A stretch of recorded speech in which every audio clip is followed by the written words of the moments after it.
What's going on? Welcome back to the Freedom Bros with another video. Today we are reacting to match day 36 in the Premier League.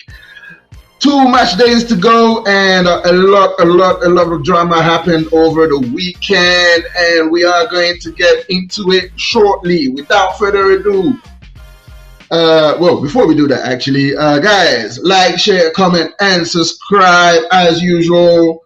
Let us know where you are tuning in from. We want to know, and thank you for the support.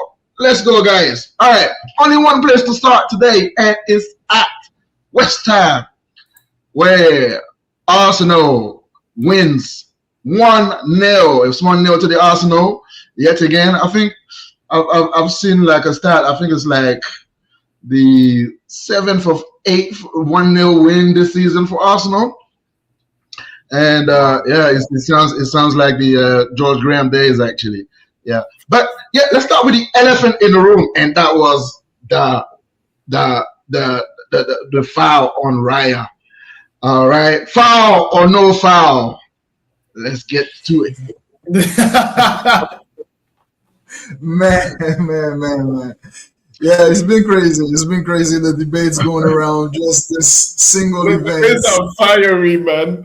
Fiery, like it's crazy. The fact that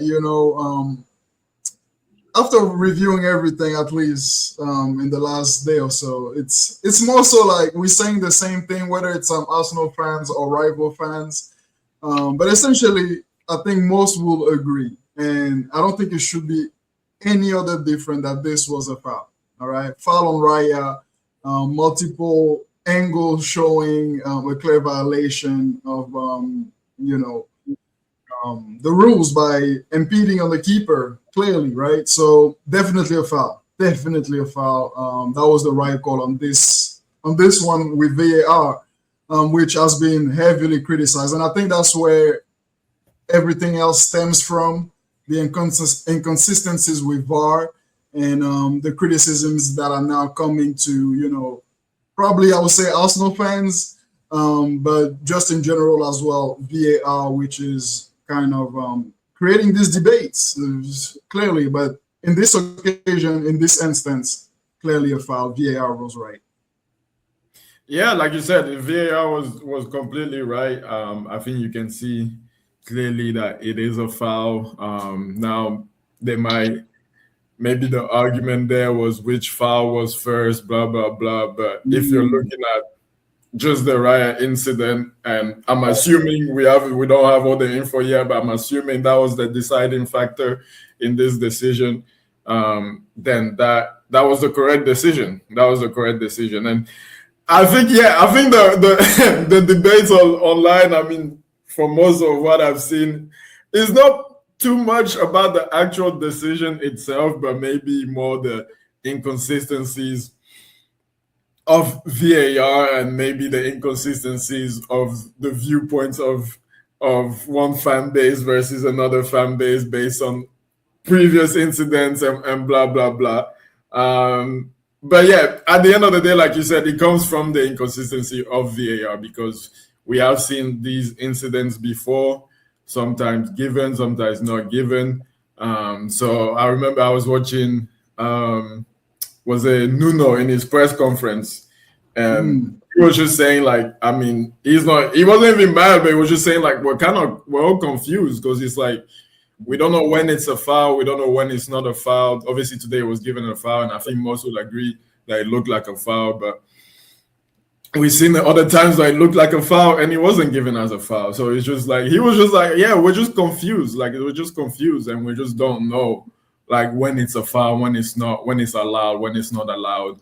Because obviously we've seen a lot of that in the last year or maybe 2 years in the Premier League. So yeah, I mean, I'm advocating. I hope they do it. I don't know if they would. I haven't heard anything for that, but I'm definitely advocating for them to just be like, don't touch the keeper. Just don't touch the keeper. Like, just make a hard rule. I know it seems extreme, but kind of like the and even then they've been inconsistent too, but kind of like the hair pulling rule, where it's like, okay, if you touch somebody's hair, it's red card. And they've been inconsistent there too, even though that's the rule. But that's at least they put a rule in to say if you touch somebody's hair, red card. We don't care about the details, blah blah blah. So I would hope they do something like that where it's like, I don't know, if the keeper is jumping for a ball and you're touching him, pushing him in any way, or like shielding him, blocking him to go for a ball, then it's a foul. Like, obviously now if the keeper is running into traffic, if there was already traffic and he came into the traffic, there's a difference there. But if you're pinning a keeper, holding a keeper, pushing a keeper, just it's a foul. And then we just leave it at that. And then obviously there's going to be stuff. There's always something, right? There's always going to be exceptions to the rule. But I think that will do more to curb the controversy than others. But I mean, that's just my opinion. Was it a foul? Yes, it was. A lot of the debate is, that I've seen the counter debate is about Arsenal's done it all this time. Why is it now that it is getting called? But we've seen calls that was given as well, like this as well. I think if the game wasn't of this magnitude, do we really talk about it? I don't think so. If it was like maybe game week 22, and there's not that much involved in this game, like the importance of the game is this big, for example, do we really talk about it? I think most people will be, that was a foul, and then we'll just move on. But because of the of how the game was and what it meant for both teams, I think that amplified as well the polarization in the debate right here. But I think most of the people that I've seen that agree it's a foul. I've seen even people say, yeah, it's a foul, but they should have let the goal stand. How does that really work? But I mean, that's just what it is. On what you just said, Thierry, about not touching the keeper, I see what you mean, not touching the keeper, but I think then would that not create another problem into, like, if there's a corner, for example, if you can't touch the keeper, every time the keeper is just gonna come and collect it, like most of the time, especially if you get like a Courtois or like a good keeper, like a Donnarumma or something like that, not a flapper, maybe the Chelsea guy, Sanchez. But if you have someone who commands his box like a Raya and everything like that, if you can't touch him, they're just gonna come and collect it every time. And then what's the point of the corner, basically? I think there has to be, but obviously they have to look at it. But blocking and a bit of shoving here and there, that's part of the game for me. I don't think you can just totally take that out of the game. It's just, then again, you have to make sure that you determine exactly what constitutes a foul and what doesn't, so that it's clear for everyone, so that everybody understands. I think that's where they need to go, instead of just saying, okay, you can't touch the keeper, because I mean the best keepers, they're gonna figure out real soon. They're gonna say, nobody can touch me. I'm gonna come for every ball, even if I can't really get the ball. I'm gonna pretend to jump into somebody and then say, touch me. People are gonna take advantage of that. For me, I think that's where maybe the gray area will occur. Freddie, what do you think? Yeah. It's a tough one, man. That you perfectly highlighted the issues with a hard rule like that. So they're gonna have to think about it. They're gonna have to see where they're gonna put the measure. But definitely, they're starting to sanction people more for clear fouls like these, for example, will slow it down as well. I think it's because as well, throughout the season, this specific type of incident has not been called out for quite a lot of people, for the people arguing against, the call, or even, kind of contrasting that with Arsenal season. For a long time, he hasn't been clear. He hasn't been called enough, but if he starts getting called more, when a keeper is impeded, that might slow it down as well before maybe, let's say, a hard rule is installed. Clear clear foul. I have a quick question for you. What you just said. So Yeah. I understand what you said, but then if they penalize it, like because sometimes let's just take the keeper out of it, right? It's just say the defender and the attacking player, they're just tussling, right? They're just holding each other. Yeah. What way does it go? You know what I mean? So there's always something that there's going to be questions. What way does it? Who's holding who? And then I think we're going to get into the territory of who did it first, who did it second. You know, there's a lot of things. I don't have a solution for it right now. But what do you think about that? Yeah, I mean, again, it's a tough one. That's referees' problems for real. Yeah, I think, yeah, I mean, again, from what I'm saying is like, it's not necessarily changing anything right as it is right now. And I understand that, you know, people toss, so there will be contact into the box. But I feel like, for example, there's a few calls, and we talked about some of these calls that have been brought up, for example, throughout the season, you know, whether it's Emi Martinez or Bayende and, you know, other keepers that have been impeded.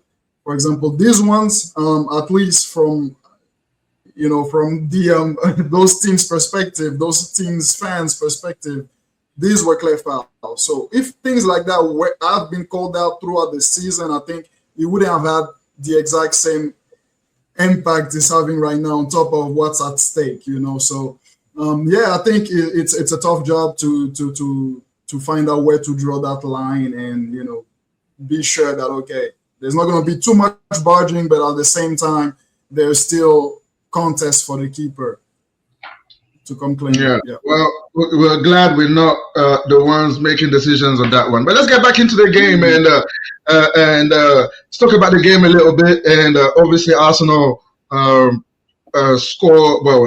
wins 1-0, a win that they really, really, really needed.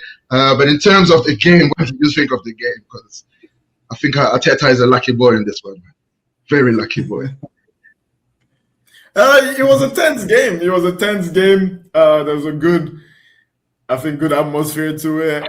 You guys started very well. Probably should have been 1, maybe 2 up very quickly into the game. And then West Ham started growing into it. They started I think they just started like fighting, because at first they were just kind of like, I don't know if they were shell shocked or if they were scared or something, but like they were losing all the battles.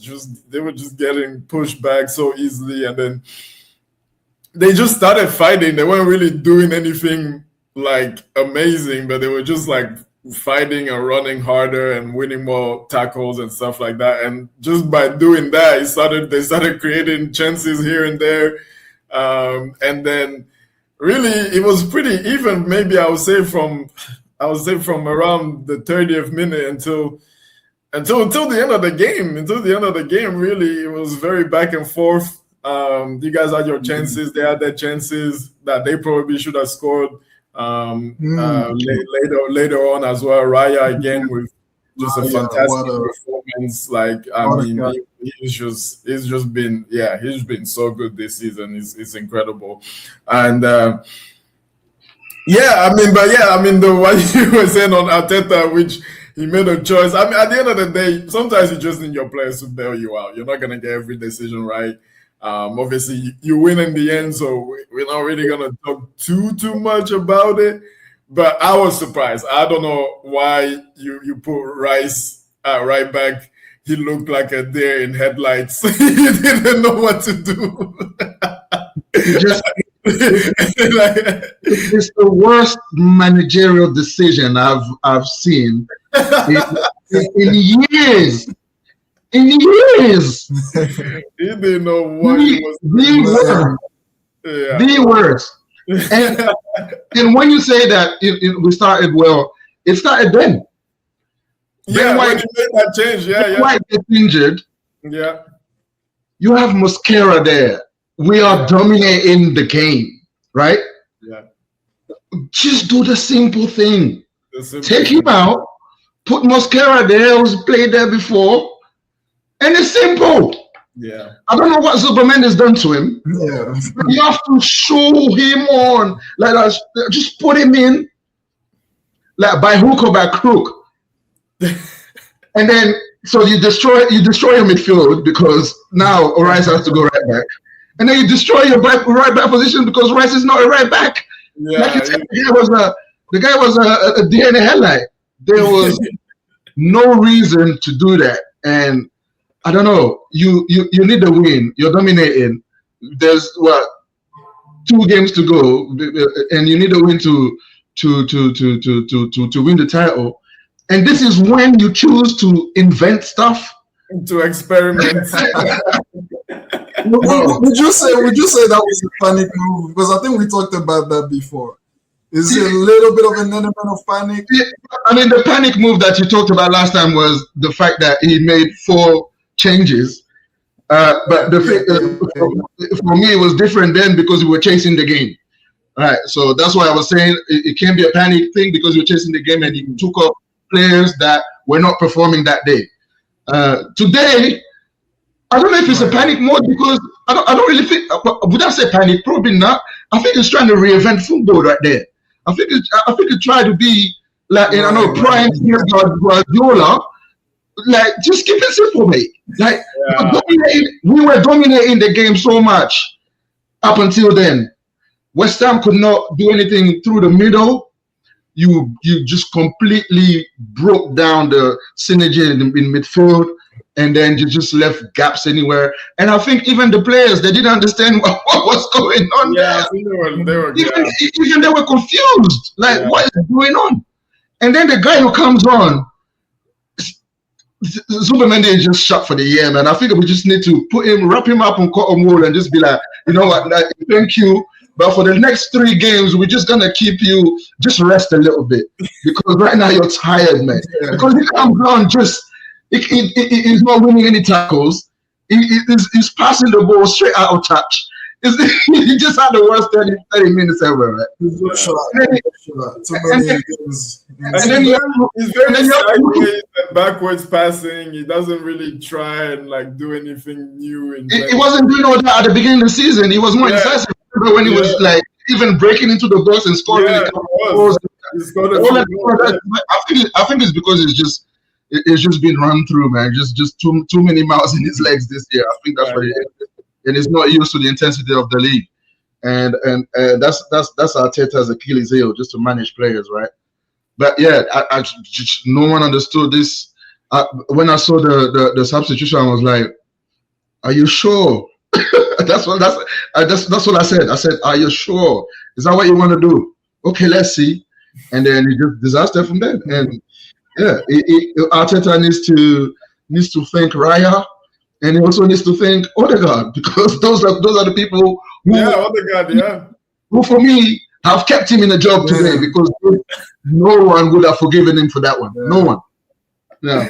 So, yeah. No. Man, that was gonna be. Sorry. Go ahead. No, I was gonna say Raya is a big one because obviously when he did sign Raya, we were all kind of like, oh really? Like, I mean, you got a good keeper already. Like, this is not where you need improvement. And yeah, I mean, 2 years later, and like he's the one. I mean, getting you to the title.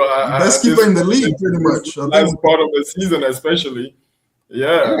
Golden Boot for the last 3 years has been there. And he's running for player of the year this season as a candidate. Yeah.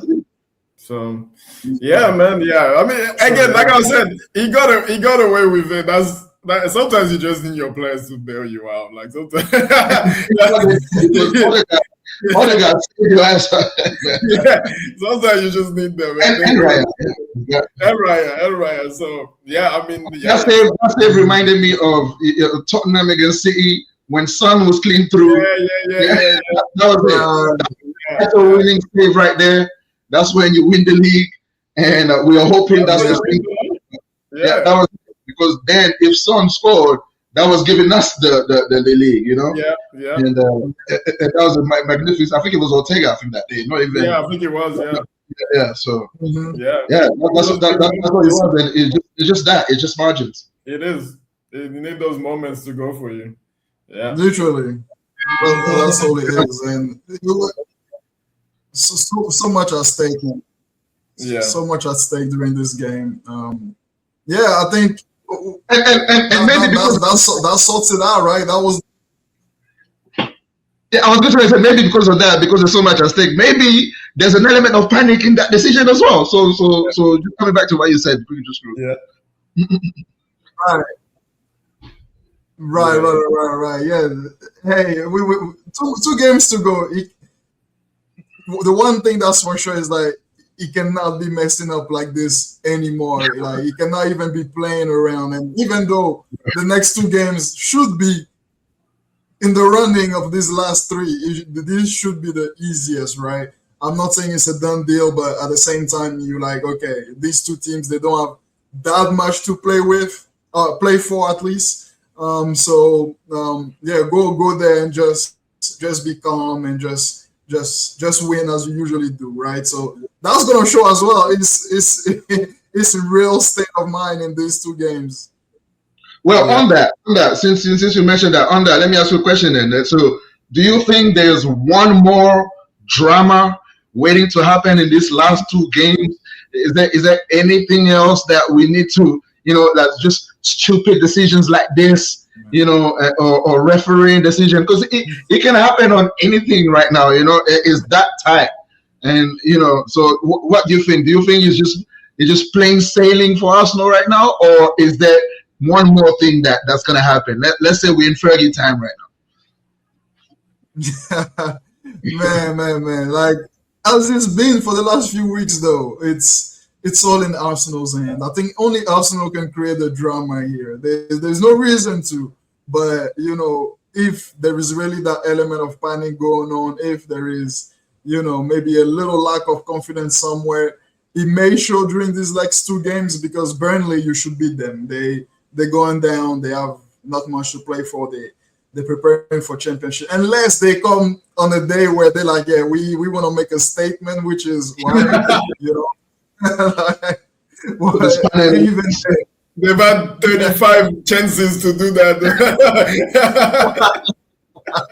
Exactly. So it's not you shouldn't be on that day that they wake up. And then Crystal Palace having a final 3 days after, this final game with Arsenal.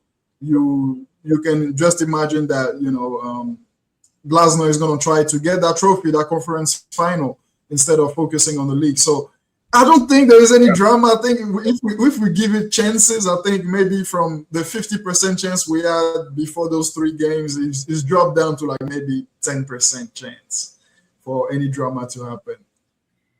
Yeah.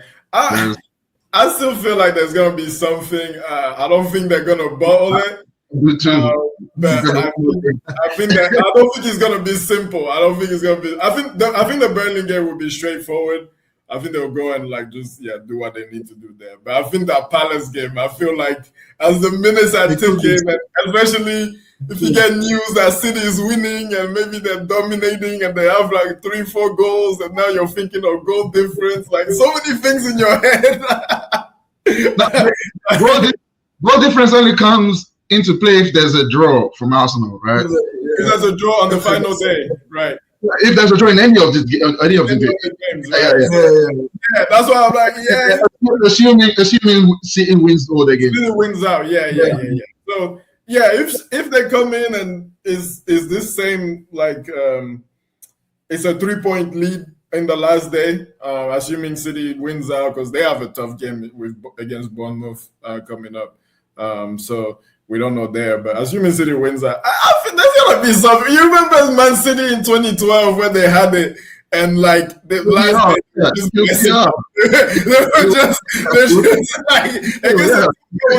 already play for. And they went 2-0 down just randomly like that. So you never know. And I'm with you. I think there's gonna be one thing, because it's Arsenal we're talking about. So for me, it's probably gonna be in the Crystal Palace game as well, because that's away and it's supposed to be the last game of the season. You win that, you win the league, and you wrap it up. Because you haven't gone over the hurdle yet, it's probably gonna play in their mind. So to offset that, you get Burnley at home, just beat them 5-0. Yeah. Right now, if you do choke on the last day, like any girl drove, at least you get a bit of a cushion. Yeah. You know what I mean? So, yeah. But hopefully it's not going to get to that. Hopefully it's going to be plain sailing, but with Arsenal, it's just never going to